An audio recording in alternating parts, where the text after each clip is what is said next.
Hey, good morning, church. Welcome to our neighbors. Glad to be with you together this morning. We opened last week a series that's called Waiting on the World to Change. And kind of the premise of it is the world is so jacked up. There's so much wrong. The problems are so overwhelming that sometimes we take a posture of like, man, God's going to have to sort this out. Like, I'll just sit back and I'll do me. And I'll just wait for the world to figure this stuff out because, like, I don't want to get involved. Like, that's not my mess. My mom developed a habit of saying, "Not my circus, not my monkeys." And so, in that sense, we kind of take this posture of we're just waiting on the world to change. Like, when they get their act together, when they start having the right questions, then we can step in and say, "Oh, I know the answer. The answer's been Jesus all along." But we began to question as to whether or not that is an appropriate attitude to have, given the light of the invitation that Jesus has extended to us, that we, as we're going and whatever we find ourselves, that we make disciples of Him. And so if you missed that conversation, I encourage you to go back and check it out. We covered a lot of ground that I would love to, but I don't have time to preach the whole sermon again. We're going to move on to some new material this morning and dig a little bit more in depth. So if you would, go ahead and open a Bible. It's going to be helpful for you to read along with me this morning as we go through this. To the book of Jonah. It's a little teeny book kind of after the middle. If you're using these blue Bibles that we've got in the room here, it's on page 970. And if you don't have a Bible and you'd like one, then just go ahead and write your name in that one and take it home with you. It can be yours. But we're going to be in the book of Jonah, page 970 in these blue Bibles. And before we get going, I don't know about you, but I need the Lord's help. So it's our habit as we begin a week on this Sunday to pray together the disciples' prayer. And there's no magic spell in this prayer. There's not going to be money falling down from heaven because we pray this. But these are the attitudes that Jesus left for people who are going to follow Him as they approach God. This is how He taught us to pray. So let's pray together. If you want to pray out loud, we've got the words here on the screen, but at least bow your hearts together with me. And let's begin our week together in prayer.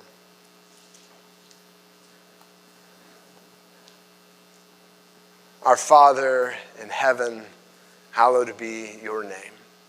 Your kingdom come, your will be done on earth as it is in heaven. Give us this day our daily bread, and forgive us our debts, as we also have forgiven our debtors. And lead us not into temptation, but deliver us from evil. For yours is the kingdom and the power and the glory forever. Amen. If it's okay with you, I just want to jump right into the text. Normally, I have like 3 application questions that we're going to walk away from this morning. Today, I've got 5, so I'm just going to jump in and we'll hang in there. So Jonah, chapter 1, looks like we're all kind of there. Jonah chapter 1, and I'm going to read the first 3 verses here just as by way of introduction. Now the word of the Lord came to Jonah, the son of Amittai, saying, "Arise, go to Nineveh, that great city, and call out against it, for their evil has come up before me." But Jonah rose to flee to Tarshish from the presence of the Lord. He went down to Joppa and found a ship going to Tarshish, so he paid the fare and went down into it to go with them to Tarshish, away from the presence of the Lord. So let me pause here. I don't know if you know this, but as we're reading through some of the Hebrew scriptures, some of what we might call the Old Testament, when you see the word Lord, all in lowercase caps. So you've got here now the word of the Lord, all in lowercase caps. That's actually a sign to you that the word there is God's personal name. So in the Hebrew scriptures, there are all kinds of gods, false gods that are mentioned, but God reveals Himself as Yahweh, and long story, but simply to say that when you see Lord in all caps, that's God, the God of Israel's personal name. We're in Jonah, page 970 in these blue Bibles. So the word of the Lord, a very specific person, came to Jonah and he said, I want you to go and arise and go to Nineveh, that great city, and call out against it, for their evil has come up before me. Now, right at the beginning, I want to point out to you, like, we call this book Jonah because a lot of stuff happens to Jonah, but from verse 1, it's clear that God is the active agent in this story. Jonah would have just kept living his life. He would have just kept having his hands in his pockets and doing his thing had not God showed up and spoken. And over again, every time like we enter a new section of this book, every time something happens, God, Yahweh, is the catalyst. God is the active agent. Now, I point that out because there's so many times where I look back in my life and in hindsight, I look back and go, oh, I think I see the fingerprints of God. I think God was working. But at the time, I was like, no, this is all me. Like, I got this under control. Like, I'm going to figure this thing out. And so just to point out, like, God is the active agent in this story. God is the hero. It isn't really Jonah. Now, Jonah is actually a real person. Okay? So other places in the Hebrew scriptures are going to tell us that he had a hometown. It's called Gath-Hepher. And I want you to be able to see like these places actually exist. So I played around with Google Earth a little bit this week. And I don't know if this is going to work, but we'll see how it goes. So we're looking at the globe. We're looking around the continent of Africa. We're going to zoom in a little bit. And you can still see Africa there. But there's a little dot right in the middle. And I'll zoom in on the dot again. And that's Gath-Hepher. You can't really see that. I'm kind of disappointed. That's Gath-Hepher, and that's Jonah's hometown. That's where he grew up. He's in the land of Israel, and there's an archaeological site there now that is the old city. Like this place still exists, not really occupied in the same way it was at that time, but there's that place. So he's in Gath-Hepher. The word of the Lord comes to him and says, I want you to go to Nineveh. Now, if you look all the way over, there's some rivers there. At the top of those rivers, there's another blue marker, and I'll figure out another way to do this next time I do it so you can actually read it. But that's Nineveh. So Nineveh is across the land, right? It's kind of to the north and to the east, right? Can we see where that is? Now, Nineveh was a big city. It was a great city. It was an important city in a country, a nation called Assyria. Now, we don't know anything about Assyria. We've never met an Assyrian. But they had a reputation at the time of being like the absolute most ruthless armies that ever existed. Like they would put you they'd put you at the top of a sharp stick and just watch you slide down for fun. And that is the like G-rated version of the things that the Assyrians would do to the armies that they conquered. Like they were a rough group of dudes. You did not want to be on the business end of an Assyrian army. And so Jonah says, God says to Jonah, I want you to go to Nineveh, to the Assyrians, to their big city, and I want you to tell them that I'm going to destroy it. Now in my head, I'm like, that sounds like good news. Like that sounds like a good deal because they're not good people. They're not nice people. Like it probably would like feel like a weight off my shoulders to get to go and tell some mean people that God's going to be mean back to them. Like that sounds like a good idea. But what Jonah does here is he actually goes down a little bit south. So there's Gath-Hepher right there. He goes down a little bit south to Joppa, which is a port city. And do you notice like he traveled a little bit west? Like Nineveh is in the east, but he traveled a little bit west and went to Joppa to get on a boat. But Nineveh was to the east across the land. And he went in a boat to go to Tarshish. Now, we've got Nineveh way all the way on this side of the screen. We've got, it might be referring to a Greek island here. It's not really clear what Tarshish was here. It might be referring to a Greek island. It might actually be referring to a port town all the way in Spain. So like, it might even just be a term that means the farthest possible western city that he could think of. Like, here's the thing. The word of the Lord came to Jonah. He said, I want you to go to Nineveh. And he says, oh, no, I'm going in exactly the opposite direction as far as I possibly can. I'm going to take my wallet out. I'm going to pay the fare to run away, not just to run away, but to run away from the presence of Yahweh who is speaking to me. I'm going to pay money to take a boat to absolutely be as far away from the place that God's calling me to go. No. Very no. 3 times in 3 verses did it say he was going not to Nineveh, but 3 times it says to Tarshish, as far away as possible. He paid money to avoid God's presence, and as far as the message to the Ninevites goes, he says, I don't want them to know God's going to burn their city down. As far as I'm concerned, the Ninevites can go to hell. It's over. Like, I don't want to be a part of this story. I'm done. Now, before we get on our high and mighty horse, be like, oh, Jonah, don't you know? Don't you know what's coming? There's something in your future. It smells a little fishy.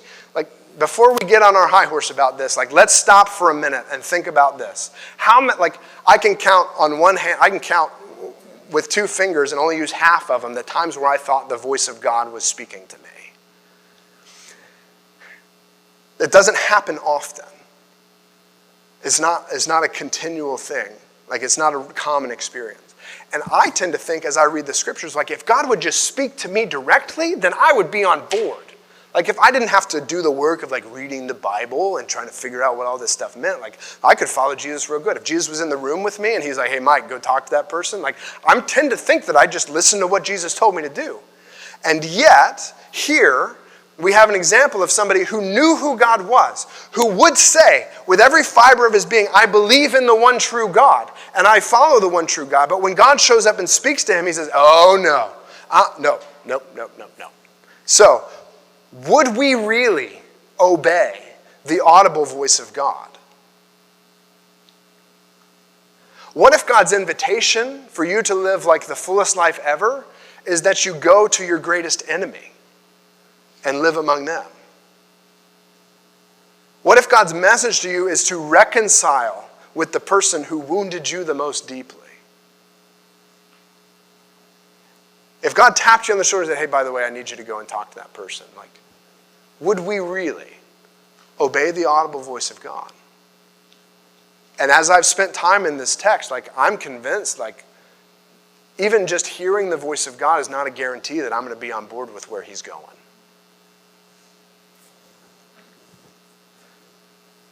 We all know there's a storm brewing. There's trouble coming. Let's read it together. Verse 4, Jonah chapter 1, verse 4. But the Lord, Yahweh, hurled a great wind upon the sea, and there was a mighty tempest on the sea, so that the ship threatened to break up. Then the mariners were afraid, and each cried out to his God, and they hurled the cargo that was in the ship into the sea to lighten it for them. But Jonah had gone down into the inner part of the ship, and had lain down, and was fast asleep. So the captain came and said to him, what do you mean, you sleeper? Arise, call out to your God. Perhaps God will give a thought to us that we may not perish. And they said to one another, come, let us cast lots that we may know on whose account this evil has come upon us. So they cast lots, and the lot fell on Jonah. Then they said to him, tell us on whose account this evil has come upon us. What is your occupation? And where do you come from? What is your country, and of what people are you? And he said to them, I'm a Hebrew, and I fear the Lord, Yahweh, the God of heaven, who made the sea and the dry land. Then the men were exceedingly afraid and said to him, what is this that you have done? For the men knew that he was fleeing from the presence of the Lord, because he had told them. So there's a storm coming. Like, He's running in the opposite direction, and God, like I told you, God's the active agent. God hurled a great wind on the sea, and there's a storm at sea. God will bring us nose to nose with our frailty so that we will trust his direction. God will bring us nose to nose with our frailty so that we'll trust his direction for our lives. God's love might be too great in order to let you go your own way. God's love might be too great to allow you to go your own way. He might say, no, I care about you too much to let you go the way that you're running. I can't let you do that. I'm going to prevent you from getting there. This story is just fascinating because you've got, the city of Joppa was like, it looks like it belongs to Israel, but it actually was like a Philistine city. So like these are not people who know Yahweh. These are sailors. Sailors have a long history, a long reputation of being superstitious and just kind of believing whatever is convenient to believe at the moment. I don't have, like, that's not unfamiliar. We've all watched pirate movies, right? They're super superstitious, right? Same thing. So they'll worship whatever it is that's going to get them out of the current jam. And they see this storm. And this storm, like, is legit serious. Like, they are concerned about what's going to happen to the ship. To such the degree they look, okay, it is more valuable, rather than keeping the cargo that we are literally, it's going to be our payday when we get to port, it's better for us to get rid of the cargo and live than for us to, like, go down with the ship. And like, what good is the payday if we're dead? You know what I'm saying? So like, all right, we'll just cut this loss. Like, we're done. The situation is dire. And they're all freaking out. They're crying out to every god that they've ever even heard of. And they are like, okay, what's going on here? Like, this has to be a judgment from God. And so who's responsible for this? They scour the ship. They find Jonah asleep downstairs, which, okay, like, I don't know what the heck is going on in his heart that he's like, I'm going to take a nap. Like, this seems like a good time to take a nap. That's where they find him, and he's like, "Hey, who are you? Where do you come from? Like, what's the deal?" He's like, "Oh, I'm the one who follows the one true God. Like, the God that I worship is the God who created the earth, and He created the ocean. So all of this is in His control. But I'm running in the opposite direction of where He told us to go." And they're like, "You got on my ship? You're running from God, and you're on my ship. Like, you put me in the line of fire here." Like, we kind of make a joke, or we'll hear people make jokes, like, if they haven't been to church in a while, like, oh, if I were going to church, like, other people would be in danger because the building would get struck by lightning. Like, so even like people that are far from God are like, they have some kind of like, let me preserve you from the judgment that's coming to me. Jonah doesn't have that. He's like, I'm going the opposite direction. I don't care who goes with me. Ninevites can go to hell, and here we go. Like, I'm done. Like, don't even ask me, God. I'm not doing it. I'm not going. And the guys are like, yo, this is a problem. And they realize, the men knew that he was fleeing from the presence of the Lord. But the sailors have a really appropriate, like, respect for their situation. Like, Jonah this is probably the first time Jonah had been on a boat. And these guys, like, they lived on the boat. And he's like, oh, it's kind of windy. This is unsettling. And they're like, we're literally getting ready to die, bro. They have an appropriate respect for their situation.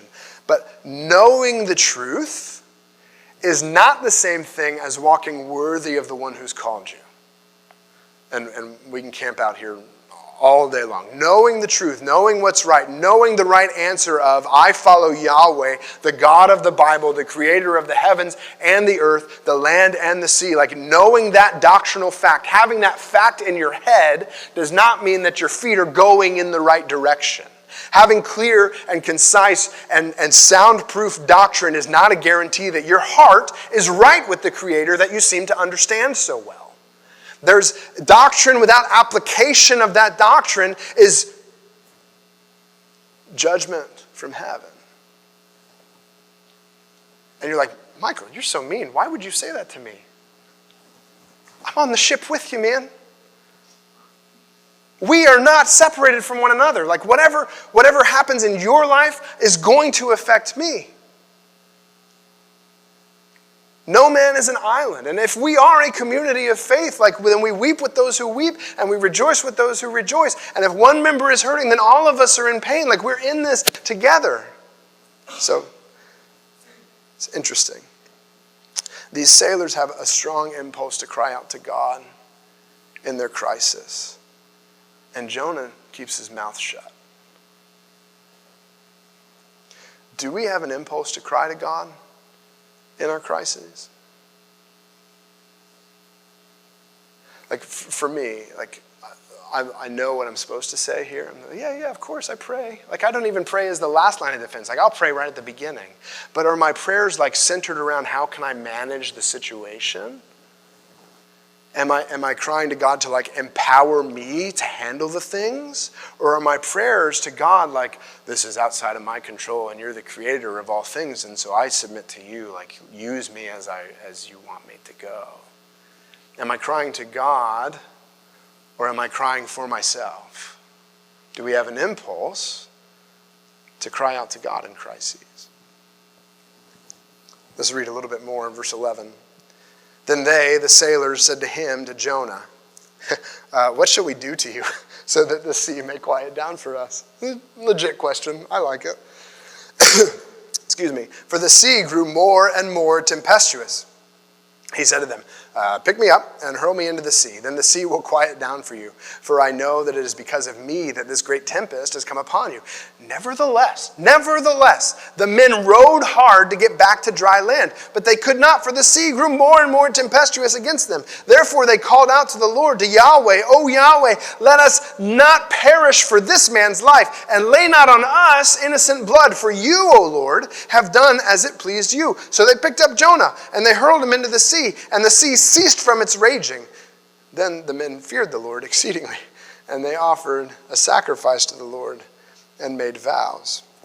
So Jonah would rather die than go to Nineveh. He makes it pretty clear. They're like, hey, like, how do we solve this storm thing? Because like the longer we try to sort this out ourselves, like we even pulled the oars out and we're rowing to try, like we put the sails down and now we're rowing to try to get back to land. And we don't care what land it is that we hit, but as long as we get somewhere dry, like we're good with that. And the harder they row, the harder the wind blows. And the more that they're trying to do what's right and not like kill a man out of rashness, they're like, this is getting worse. Like, we have to do something. We have to appease the anger of this deity that we've never met before, because clearly he means business. And Jonah's like, yeah, just kill me. Like, just throw me over. It'd be cool. And they're like, no, we can't do that. Like, that's jacked up. You have inherent human dignity. Like, you're created in the image of your creator. You're made in the image of your creator. Like, we can't just kill you willy-nilly because it's storming outside. And that's silly. And the more they row, the more they're like, all right, this is something divine. These are men who had lived their lives on the sea. They looked at the situation and says, there's no other explanation for this except it's the hand of a God. So it was a supernatural storm. They're like, all right, God, Yahweh, whoever you are, let us not perish. Like, don't kill us because of this man's disobedience. But also don't hold us accountable for the blood. Like, we're going to throw this guy overboard. But we don't do it out of hostility. Like it seems like we're just trying to do what is going to make you happy. Don't hold us accountable for that. They chuck him over, and immediately the storm stops. The waters are calm.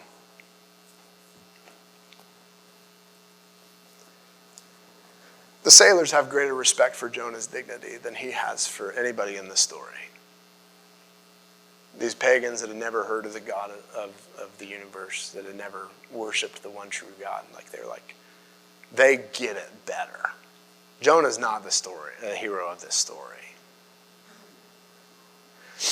And they show mercy. They try, they put the sweat equity in to try to preserve Jonah's life. They're working hard to keep him on the boat until it's clear, there's nothing else that's going to satisfy this.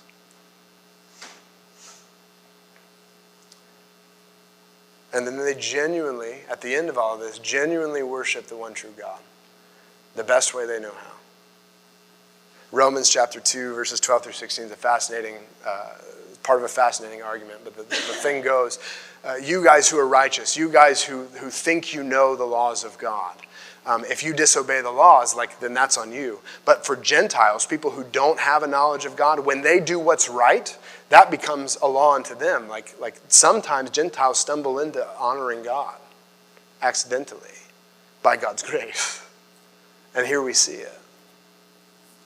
How might our neighbors instruct us in the proper respect for God?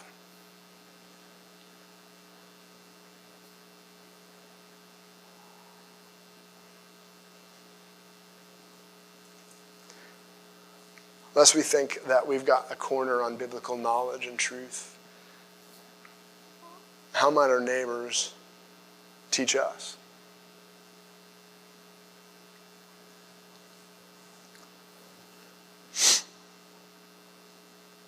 Verse 17, Jonah 1:17. And the Lord appointed a great fish to swallow up Jonah. And Jonah was in the belly of the fish 3 days and 3 nights. Then Jonah prayed to the Lord his God from the belly of the fish, saying, I called out to the Lord from my distress, and he answered me. Out of the belly of Sheol I cried, and you heard my voice. For you cast me into the deep, into the heart of the seas, and the flood surrounded me. All your waves and your billows passed over me. Then I said, I'm driven away from your sight. Yet I shall again look upon your holy temple. The waters closed in over me to take my life. The deep surrounded me. Weeds were wrapped around about my head. At the roots of the mountains I went down to the land whose bars closed upon me forever. I'm going to stop right there. So the sailors chuck him over. Jonah gets in the water, and God appoints a fish. He sets a fish aside to come up and swallow Jonah. And somewhere in this process, Jonah writes down or composes a song of sorts, a psalm. And I find it fascinating. And you guys know I like music. I like to dissect songs and talk about how they connect with one another. But what's interesting to me is how he's actually quoting from other psalms that we have in the text. So in this moment of crisis, his catalog of all the worship songs that he's grown up knowing starts to come back, and he begins to piece together lines of them and puts them together. Like there's at least 3 psalms that he almost quotes from. There's like 3 or 4 more that it seemed like there's an allusion to. Psalm 18, Psalm 31, Psalm 116. We read from Psalm 18 this morning. And what's interesting about that is Psalm 18 is a psalm that was written by David at a time where he was being delivered from foes in a battlefield. So they're not even anywhere near the water. There's no but the conflict is flesh and blood.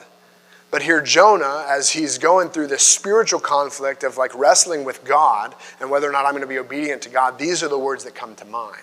I just find it fascinating that when we're put in hot water, the things that we have already invested in us are the things that come out. It's kind of like a tea bag, right?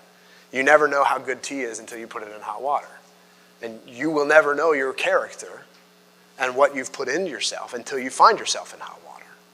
And here, it's fascinating. Jonah is not doing the right thing.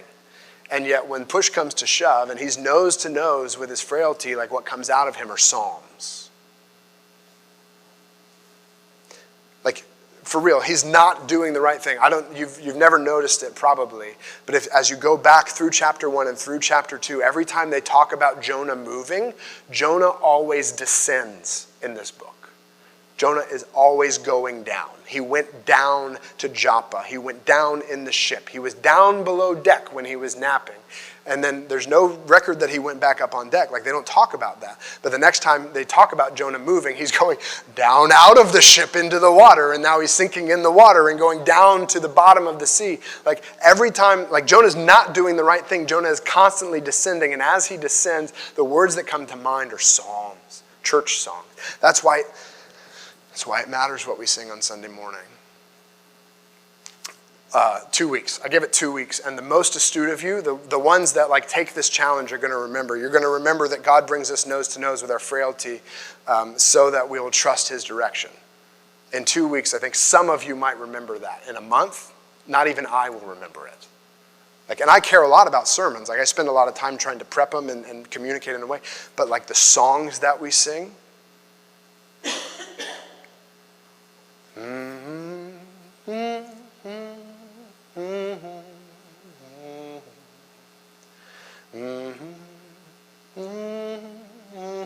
I don't even have to say the words, and you guys are all there.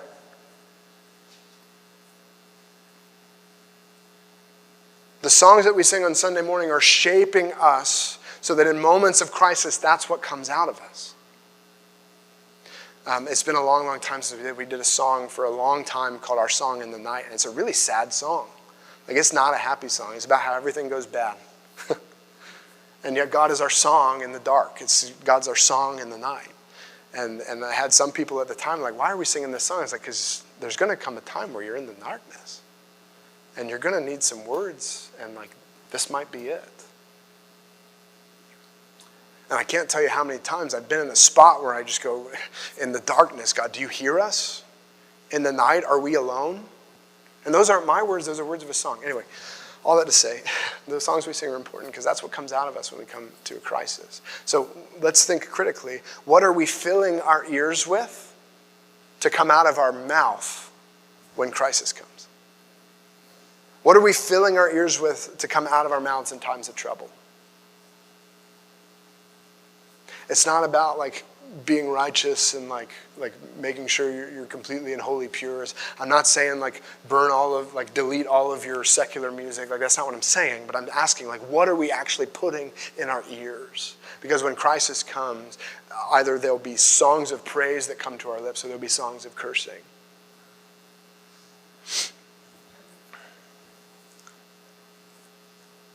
And Jonah goes down. I called out to the Lord out of my distress. Well, it's about time. It wasn't in the storm, and it wasn't when they were throwing him overboard, and it wasn't when he hit the water. But he gets to the bottom of the sea before he cries out for help. Stubborn. He must be a Lockstampfor. For you cast me into the deep. I thought that was the sailors, but no, he realizes God is the active agent in the story. You are the one who threw me overboard, Lord, into the heart of the seas, and the floods surrounded me. All your waves and your billows, they passed over me. The sea is yours and everything in it, and everything that I'm experiencing is coming from your hand. I said, I'm driven away from your sight. Yeah. That was your whole thing. Remember, you were paying out money to try to get away from the presence of the Lord? I'm driven away from your sight. Yeah, who did that, Jonah? That was you, man. Yet I'll look again upon your holy temple. The waters closed in over me to take my life. The deep surrounded me. Weeds were wrapped about my head. I'm tangled up in the seaweed of the Mediterranean Sea at the roots of the mountains. I went down to the land whose bars closed upon me forever. I was at the gates of death. Yet you brought my life up from the pit. Oh, you Lord, my God. When my life was fainting away, I remembered the Lord, and my prayer came to you into your holy temple. Those who pay regard to vain idols forsake their hope of steadfast love. But I, with the voice of thanksgiving, will sacrifice to you. What I have vowed, I will pay. Salvation belongs to the Lord. And the Lord spoke to the fish, and it vomited Jonah out upon the dry land. Excuse me. The closer we get to death, the more we come to the grips with our frailty. It's one thing for me as a young guy who doesn't have back problems to be I ain't scared to die. It's another thing to have a terminal illness and not be able to take care of your normal bodily functions and have other people helping you to be able to look death in the face and say, I ain't scared. The closer we get to it, and of course, for granted, I could get hit by a car pulling out of here today and that could be the end of it. We don't know how much time we have, but the closer that we get and the more and more that we deal with it, the more we come to grips with our frailty. And God brings us nose to nose with our frailty so that we'll trust his direction. Nobody likes to go to funerals because it's the one time where we all know that we're going to have to come nose to nose with our own frailty, where we acknowledge that somebody has passed on and that our day also is coming. And I don't really have a problem going there. I think that there are some helpful things that happen as we come to grips with that. And one of those things that can happen is as we come to grips with our frailty, we can trust God in the direction he's sending us, even if it makes no sense whatsoever to us. Even if it's the last thing that we would possibly want to do. And God sent a rescue. This is let me flip this, because you think the fish is judgment. The fish is salvation. Jonah's at the bottom of the sea and finally remembers to pray. And God sends a fish, which is biologically impossible by any fish that we know that exist. God appoints a fish, creates a fish. I don't know where the fish comes from to save him, so that he can have the time to process his thoughts and come to this prayer. And yet even at the end, Jonah still has this disdain for the sailors. Even as he's reflecting on how God has saved him by God's grace alone, he's yeah, those who pay regard to vain idols forsake. He's flashing back to the sailors on the ship that are praying to everything. He's those guys are silly. He doesn't know that they've all had a come to Jesus moment.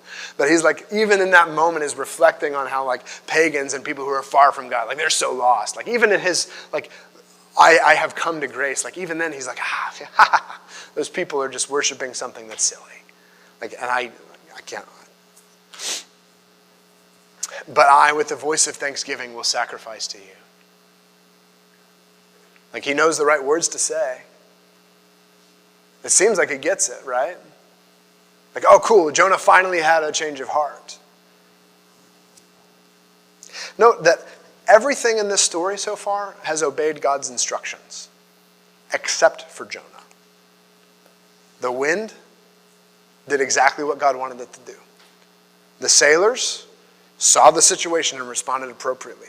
The fish, which may or may not have existed before this story and may or may not exist today, like it became and it did what it was supposed to do. Everything in the story follows God's instructions except for this dude. And you're like, man, like I don't get it. Like if you're skeptical about the whole fish thing, like I understand.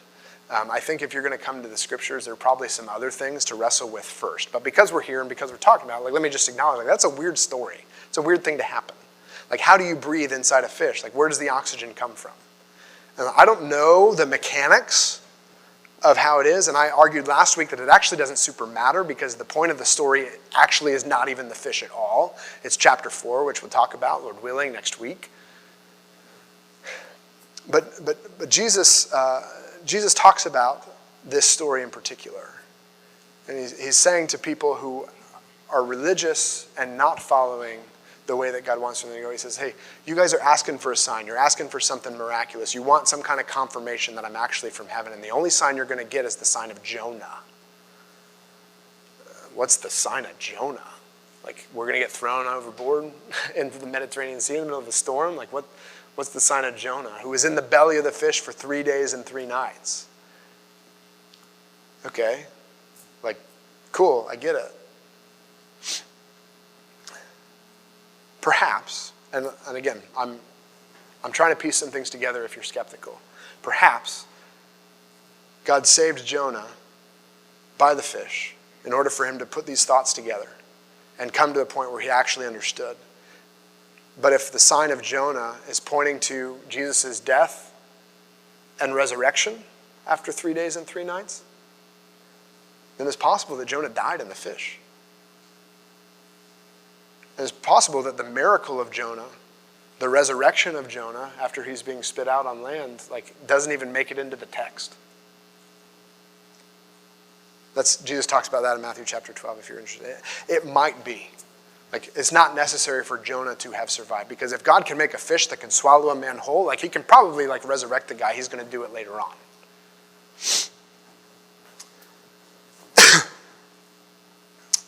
But God's heart in all of this is to warn those who are far from him of their great danger. God proactively sends his servant to those who are not looking for him. God's the active agent here. Like Jonah ain't going to go. It was not Jonah's idea. It was all God's idea. And God proactively sends a servant to those who aren't looking for him. And that message is going to lead to repentance. And so as we have looked at Jonah, like let me draw your attention, like I said we were going to do this morning, to Jesus. It was God's idea to send Jesus to people who were not looking for him, to be rejected by them, but that rejection was going to make a way for all people to be saved.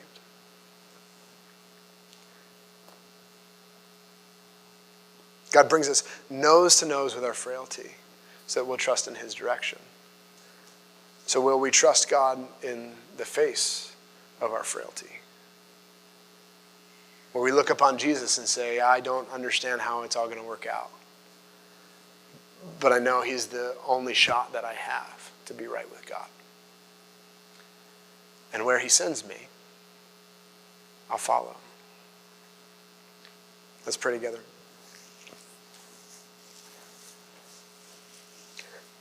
Lord, there's so much here, and you have wrecked me with this text.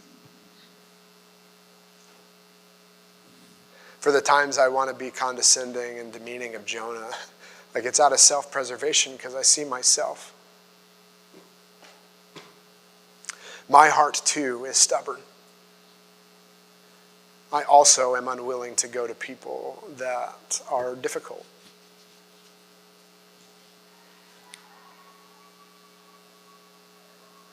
And sometimes those people are in my own house. Sometimes they're on my street. Sometimes they're across the planet. But Lord, I'm unwilling.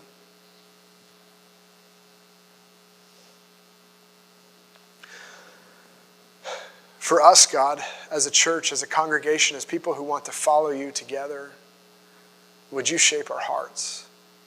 Would you give us your compassion? Would we not be put to shame by those who don't know you and the compassion that they're willing to show to us? But Lord, would you make us to be your ambassadors? Ambassadors of your grace and your peace and your mercy.